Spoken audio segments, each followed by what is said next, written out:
Let's move on to the final question tonight. And that final question has to do with Hitler. There's an old joke they often talk about whenever you are in an argument or a debate, that the first one who brings up Hitler loses. When you resort to Hitler, it's almost as if you have lost the argument. Well, what about Hitler? You know, the mention of Hitler's name often brings into question Jesus' command to love enemies, because what if your enemy is a homicidal dictator who is murdering undesirable civilians? Critics of gospel nonviolence frequently cite extreme examples like Hitler to argue against its practicality or its viability, especially in situations of egregious injustice or tyranny. However, this reference to Hitler and this perspective that somehow he suddenly destroys Christ's commands around this overlooks several crucial points about the nature of Christian discipleship and the historical realities of the time. Let's go through and talk about how we would address this, because this question comes in regularly, and it'll probably come up several more times during the course of this teaching series. Because as we teach on nonviolence and Christian nonviolence, the question obviously arises, but what about Hitler? Well, first of all, let's say Hitler does not destroy Christ's commands. As we delve into this question of what about Hitler in terms of Christian nonviolence and what it means for those who seek peace, let's approach this not as a challenge to Christ's teachings, but as an opportunity to deepen our understanding and commitment to them. So let's simplify the Hitler question. Let's face the what about Hitler question head on. And when we do, we find that understanding the historical context is the key to understanding the whole situation. This question is considered to be difficult, but we can simplify it by understanding the context. So let's begin by talking about Nazi Germany's Christian majority. It's important to recognize the complex and tragic irony in the relationship between Hitler and the Christian community in Germany. Despite Hitler's public appropriation of Christian themes and symbols for his political and ideological agenda, which he often called positive Christianity, his vision was starkly contradicted by the core teachings and example of Jesus, particularly regarding love and peace and human dignity. The Nazi ideology had roots in nationalism and racial purity and militarism, and that was fundamentally at odds with the gospel's message of love and nonviolence. Now, Nazi Germany was predominantly Christian, with a significant majority either identifying as Protestant or Catholic. But let's just say this, that Nazi Germany was an overwhelmingly Christian nation. In 1939, 54% of its population was Protestant. Meanwhile, 41% of its population was Catholic. And the remaining 5% were split between those who believed in God, which composed 3.5%. They just weren't Protestant or Catholic. And then there was another 1.5% that were atheists. So the majority, huge majority, like 95% of Nazi Germany's population was Christian. Okay, that is an important part of our answer when it comes to what about Hitler, because we're going to give an answer about what about Hitler, but we need to understand a few things first.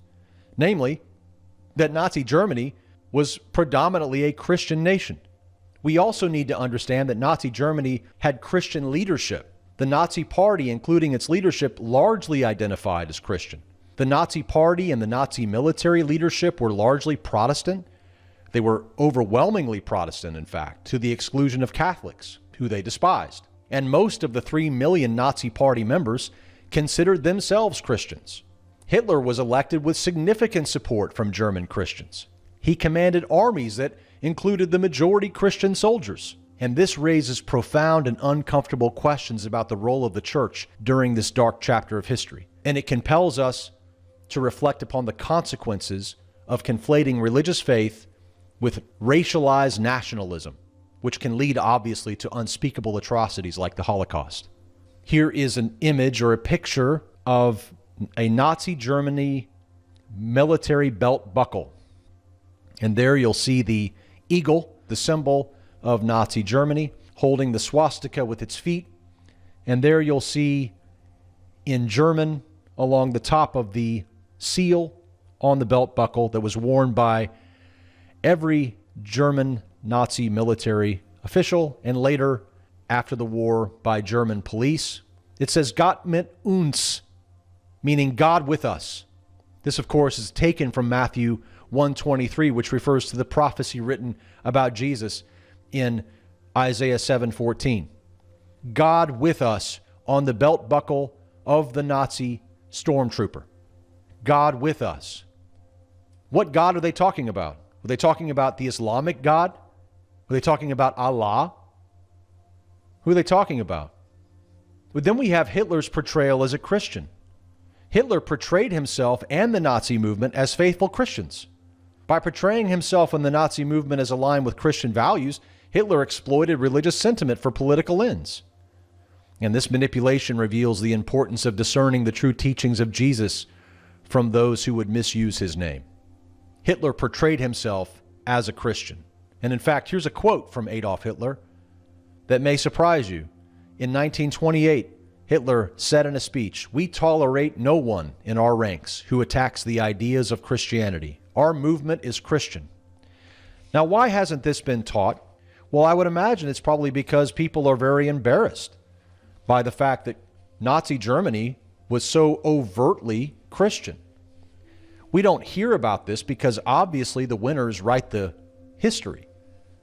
But I would imagine if Nazi Germany had won, we would be hearing constantly about how they won because they were on God's side, huh?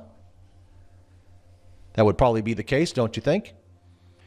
And so when we read through and look back at the religious views of Nazi Germany, we will find that atheists were not allowed to join the military. They were not allowed to join the Nazi Party. It was overwhelmingly Protestant. Okay, now this is an important topic for those who want to come and say, well, we don't need to be peaceful, we don't need to be nonviolent, because what about Hitler? Well, we need to remind those people that Hitler portrayed himself as a Christian and didn't allow non-Christians or unbelievers into his ranks, into his party, or into his military. Now, this is leading somewhere, as you can tell. We're going to have an answer for what about Hitler in just a minute, but let's talk a little bit more. Hitler's Reich Protestant Church attempt. Many people don't know that Hitler attempted to create a unified Protestant Reich Church from Germany's 28 existing Protestant churches, but ultimately failed. So he was trying to consolidate the churches, and the majority of his support in Nazi Germany, the Nazi movement itself, found its strongest support among the Protestant middle class in rural and small towns. So the backbone of Nazi electoral support was rural and small town Protestant middle class. These are the people who supported Hitler. The people who supported Hitler were not wild-eyed atheists. The people who did the killing for Hitler and signed up for the military were not wild-eyed atheists. The people who followed Hitler's commands to shove the Jew or the Catholic or any other into the oven were not wild-eyed atheists.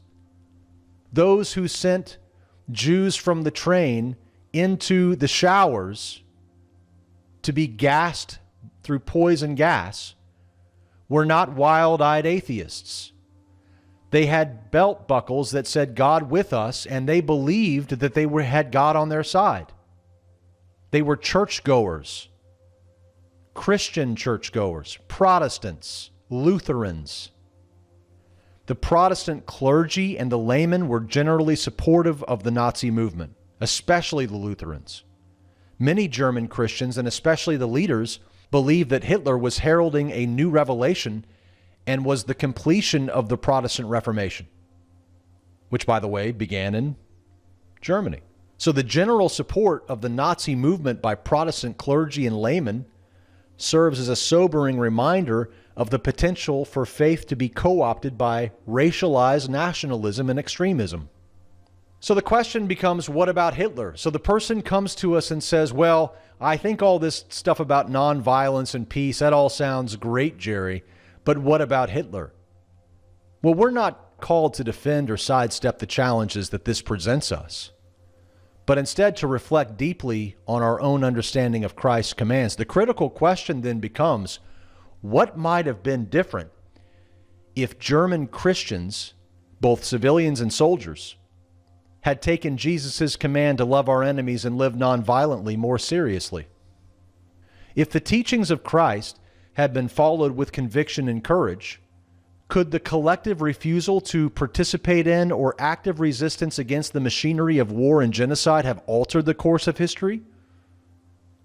The potential for different outcomes is not merely speculative. It shows us the power of nonviolent action and the moral responsibility of Christians to embody the gospel in all circumstances, no matter how challenging it is.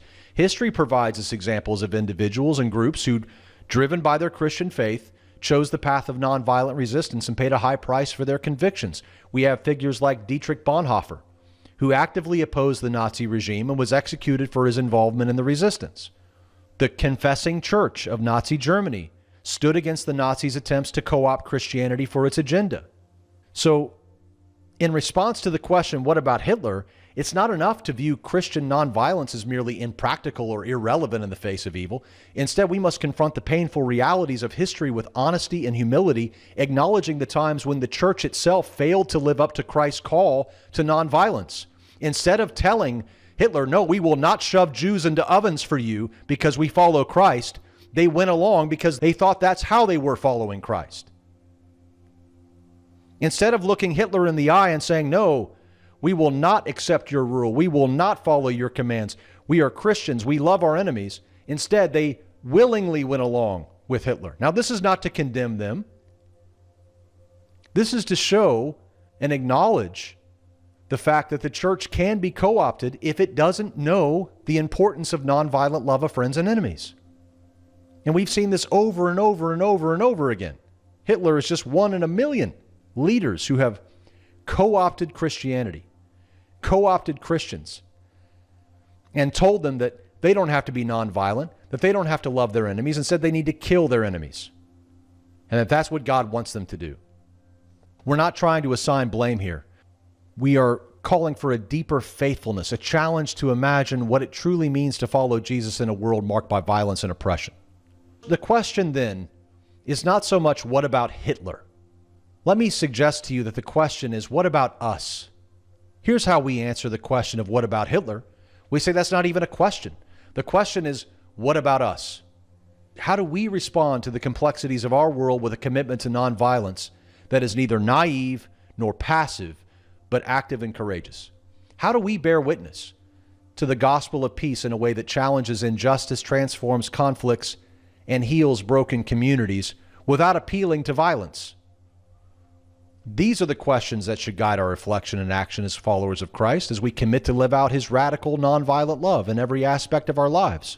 There is great historical complicity of Christians with the Nazi regime, and that serves as a stark warning as to what can happen when we lose sight of Jesus' radical teachings on love and nonviolence.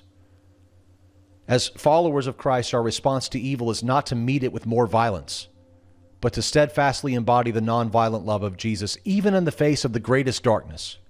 Let this be our commitment. Let this be our witness.